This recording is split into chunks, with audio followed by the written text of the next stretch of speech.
And welcome back to my channel. और आज की वीडियो में हम लोग पढ़ने जा रहे हैं लेबर रिम्यूनरेशन। तो लेबर रिम्यूनरेशन होता क्या है समझेंगे, और कितने मेथड्स होते हैं इसके वो समझेंगे, और उससे रिलेटेड हम लोग प्रैक्टिकल क्वेश्चंस भी सॉल्व करेंगे। तो चलिए वीडियो को स्टार्ट करते हैं।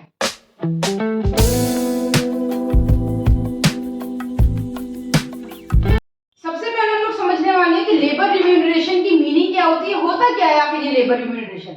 लेबर तो हमको पता है कि जो एक इंसान एफर्ट लगा रहा है, मेहनत कर रहा है, उसे कहते हैं लेबर। अब लेबर रिम्यूनरेशन क्या होगा, जो बंदा मेहनत कर रहा है उसको जितने हम पैसे दे रहे हैं उसे कहेंगे लेबर रिम्यूनरेशन। बुक क्या कहती है इसके बारे में, the term remuneration is used to cover the total monetary earning of employees. Remuneration का मतलब होता है कि एम्प्लॉय को जितने पैसे दिए जा रहे हैं उसके काम के बदले में, उसे कहते हैं रिम्यूनरेशन। यानी एक एम्प्लॉय हमारे यहाँ जो काम कर रहा है उसकी जितनी भी मॉनेटरी अर्निंग है, जितना भी वो पैसा कमा रहा है हमारा एम्प्लॉय, उसे हम कहेंगे उसका रिम्यूनरेशन। आगे बोल रहे हैं remuneration includes wages according to time of piece basis and financial incentives. तो ध्यान रखना है यहाँ पर जो लेबर रिम्यूनरेशन वर्ड यूज हो रहा है उसका मतलब सिर्फ ये नहीं है कि हम वर्कर को वेजेस पे कर रहे हैं। यहाँ पे सिर्फ मजदूरी से मतलब नहीं है, यहाँ पर हम उसको टाइम के हिसाब से भी वेजेस पे कर सकते हैं, जितने घंटे उसने काम किया है। हम उसको पीस के हिसाब से भी पैसे दे सकते हैं, जितने पीसेस उसने बना कर रखे हैं। साथ में हम उसे इंसेंटिव पे पेश कर सकते हैं, यानी बोनस वगैरह भी दे सकते हैं। तो अगर कहीं पर किसी भी एम्प्लॉय को वेजेस के अलावा ओवर टाइम मिल रहा है या बोनस मिल रही है तो वो सारी चीजें ऐड कर लेते हैं, तब वो कहलाता है रिम्यूनरेशन। ठीक है, तो रिम्यूनरेशन से मतलब सिर्फ मजदूरी से मत समझिएगा, वेजेस के अलावा जो एक्स्ट्रा पैसा मिल रहा है, ओवर टाइम मिल रहा है, अलाउंस मिल रहा है, बोनस मिल रहा है, वो सारी चीजें इंक्लूड जब होती है वो सबका टोटल कहलाता है रिम्यूनरेशन। तो ये तो हो गया रिम्यूनरेशन। अब हम मैथड्स पढ़ते हैं कि रिम्यूनरेशन के हम लोगों को इस चैप्टर में कौन कौन से मैथड्स पढ़ने हैं। तो हम लोग सबसे पहले सीखेंगे टाइम रेट सिस्टम क्या होता है, यानी टाइम के हिसाब से पैसे कैसे दिए जाते हैं। फिर हम सीखेंगे पीस वेज सिस्टम क्या होता है, यानी पीसेस के अकॉर्डिंग पैसे कैसे दिए जाते हैं। Then incentive plan. तो ध्यान रखिएगा 3 मेथड होते हैं रिम्यूनरेशन निकालने के, time rate, piece rate, incentive plan. अब हम लोग स्टार्ट करते हैं टाइम रेट सिस्टम और इसके अकॉर्डिंग वेजेस कैलकुलेट करके देखते हैं कि रिम्यूनरेशन टाइम रेट के अकॉर्डिंग कैसे कैलकुलेट करना है। यहाँ पर हम लोगों ने प्रैक्टिकल क्वेश्चन लिया हुआ है, टाइम रेट पीस रेट दोनों निकालना सीखते हैं।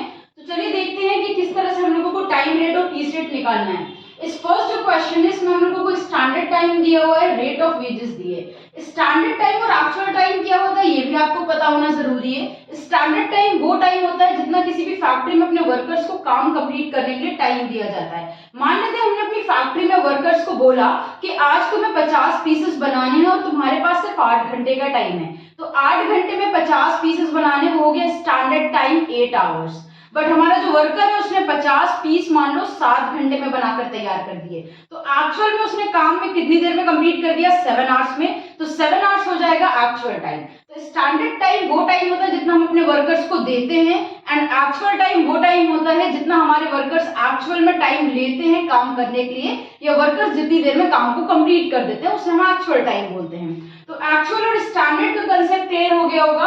अभी देखिए स्टैंडर्ड टाइम इस फैक्ट्री में दिया हुआ है 8 घंटे, यानी इन्होंने अपने वर्कर्स को बोला 8 घंटे में काम कंप्लीट करना है। रेट ऑफ वेजेस था 2 पर आवर, यानी 2 रुपए 1 घंटे के दे रहे थे। देन डियरनेस अलाउंस मिल रहा है 0.75 पर आवर। डियरनेस अलाउंस होता है साथ में भत्ता, उसको वो 0.75 का यहाँ पर मिल रहा है। क्वेश्चन में हो सकता है आपके सामने डियरनेस अलाउंस हो और हो सकता है ना भी हो। देन एक्चुअल टाइम, उस वर्कर ने 8 घंटे का काम देखिए 6 घंटे में करके दिखा दिया। अब यहाँ पर हमें 2 तरह से निकालना है, टोटल वेजेस कैलकुलेट करनी है, एक बार टाइम रेट से और एक बार पीस रेट से।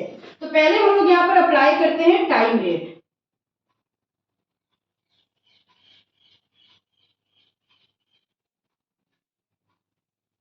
टाइम रेट सिस्टम से कैसे निकालेंगे, हम निकाल लेते हैं रेट पर आवर पहले। तो देखिए 1 घंटा काम करने के हम लोगों को वेजेस मिल रही है 2 रुपए और डियरनेस अलाउंस मिल रहा है 0.75, यानी टोटल पैसा कितना मिलेगा वर्कर को 2.75। डियरनेस अलाउंस था तो हमने ऐड किया, नहीं हो क्वेश्चन में तो बाद ऐड करना। उसके बाद हम निकालेंगे यहाँ पर वेजेस या रिम्यूनरेशन। इसे आप टोटल वेजेस भी बोल सकते हो, रिम्यूनरेशन भी बोल सकते हो। कैसे निकालना है, आपको देखना है टाइम रेट सिस्टम में कि कितना एक्चुअल टाइम वर्कर ने लिया है, उसका मल्टीप्लाई कर देना है रेट पर आवर से। तो देखिए हमारे वर्कर ने एक्चुअल टाइम लिया है 6 आवर्स और रेट है 2.75, ये आ गया 16.5। तो हमारी टोटल वेजेस या रेम्यूनरेशन आ गया है 16.5। ठीक है, तो पूरे दिन का कितना मिलने वाला है उसको? 16.5 मिलने वाला है टोटल जो उसने वर्क किया है उसका। अभी इसी क्वेश्चन को हम लोग पीस रेट से करते हैं, पीस रेट सिस्टम। अब देखिए पीस रेट के लिए आपको ये पता होना चाहिए कि कितने पीसेस हमारा वर्कर बना रहा है और उसको एक पीस का कितना पैसा मिलता है। तो यहाँ इस क्वेश्चन में आपको दो टाइप के क्वेश्चन मिल सकते हैं पीस रेट के। एक तो जिसमें पीस रेट दिया हो और पीसेस दिए हो कि कितने पीसेस हमारा वर्कर बना रहा है। दूसरा जहां पर आपको पीसेस मेंशन ना हो। तो इस क्वेश्चन में हमको ना तो ये बता रहे हैं कि कितने पीस हमारे वर्कर ने बनाए यानी कितने प्रोडक्ट बना के तैयार किए उसने, ना तो ये बता रहे हैं कि एक पीस का क्या उसको रेट मिलता है। तो इस कंडीशन में आप क्वेश्चन कैसे सॉल्व करेंगे? पहले निकालेंगे वेजेस। वेजेस निकालने के लिए आपको यहाँ पर स्टैंडर्ड टाइम पर वेजेस देना है, स्टैंडर्ड टाइम इनटू रेट। तो देखिए हमारा स्टैंडर्ड टाइम कितना था? 8 आवर्स और रेट कितना था वेजेस का? 2 रुपीज। मल्टीप्लाई किया, ये आ गया 16 रुपीज।